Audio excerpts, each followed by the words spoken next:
Air India വിമാനം തകർന്നു വീഴുന്ന ദൃശ്യങ്ങൾ പകർത്തിയ 17-കാരൻ അപകടത്തിന് 1.5 മണിക്കൂർ മുൻപ് മാത്രമാണ് അഹമ്മദാബാദിലെ വാടക വീട്ടിൽ താമസത്തിനായി എത്തിയത്. നാട്ടിലെ അച്ഛനും അമ്മയ്ക്കും കാണിച്ചു കൊടുക്കാനാണ് വിമാനത്തിന്റെ വീഡിയോ പകർത്തിയത്. ക്രൈംബ്രാഞ്ച് മൊഴി രേഖപ്പെടുത്തിയ ശേഷം 17-കാരനെ സ്വദേശത്തേക്ക് മടക്കി അയച്ചിരിക്കുകയാണ്. ഇപ്പോൾ വീഡിയോ ചിത്രീകരിച്ച വാടക വീട്ടിൽ നിന്ന് 24 സംഘം തയ്യാറാക്കിയ റിപ്പോർട്ടിലേക്ക്. അഹമ്മദാബാദിൽ വിമാനം തകരുന്ന ദൃശ്യങ്ങൾ നമ്മളടക്കം ഈ ലോകത്തെല്ലാവരും കണ്ടത് ഒരു 17-കാരൻ എടുത്ത വീഡിയോയിൽ നിന്നാണ്. ആ വീഡിയോ ചിത്രീകരിച്ച ഇടത്ത് നമ്മൾ എത്തിയിട്ടുണ്ട്. അഹമ്മദാബാദിലെ മേഘാനി നഗറിലുള്ള ലക്ഷ്മി നഗറിലാണ് ഞാൻ എത്തിയിട്ടുള്ളത്. ഇതാ ഈ കെട്ടിടത്തിന് മുകളിൽ നിന്നാണ് ആ 17-കാരൻ ആ ദൃശ്യങ്ങൾ, ആ ഭീകരമായ ദൃശ്യങ്ങൾ പകർത്തിയത്. ഈ മുകൾ നിലയിൽ ആണ് അന്ന് ആ 17-കാരൻ താമസിച്ചിരുന്നത്. ഇതിലൊരു കൗതുകം, അന്ന് ഈ അപകടം നടന്ന ദിവസം ഉച്ചയ്ക്ക് 12 മണിക്ക് മാത്രമാണ് ഇവിടേക്ക് താമസിക്കാനായി ഈ 17-കാരൻ എത്തുന്നത്. ഇവിടെ ജോലി ആവശ്യത്തിനായാണ് അയാൾ എത്തുന്നത്. അങ്ങനെയാണ് ഒരു മുറി അവിടെ റെൻറ്റിന് വാടകയ്ക്ക് എടുക്കുന്നത്. അങ്ങനെ താമസം തുടങ്ങുന്നു.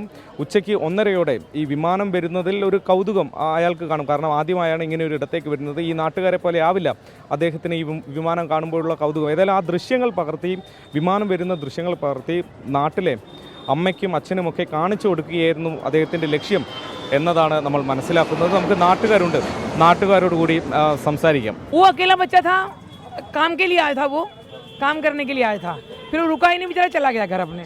फैमिली के साथ नहीं? नो, अकेला ही था बेचारा वो। हाँ, एक ही रूम है ऊपर। हाँ, वो फोटोग्राफी उसने इसलिए की थी कि मैं पेरेंट्स को भेजूंगा कि भाई यहाँ से प्लेन देखो, प्लेन दिखता है, इसलिए मैंने फोटोग्राफी की थी अपने पेरेंट्स को भेजने के लिए कि भाई देखो मैं एयरपोर्ट के पास रहता हूँ। ऐसा उसको थोड़ी ना पता था कि प्लेन क्रैश हो जाएगा, कि कुछ ऐसा हो जाएगा।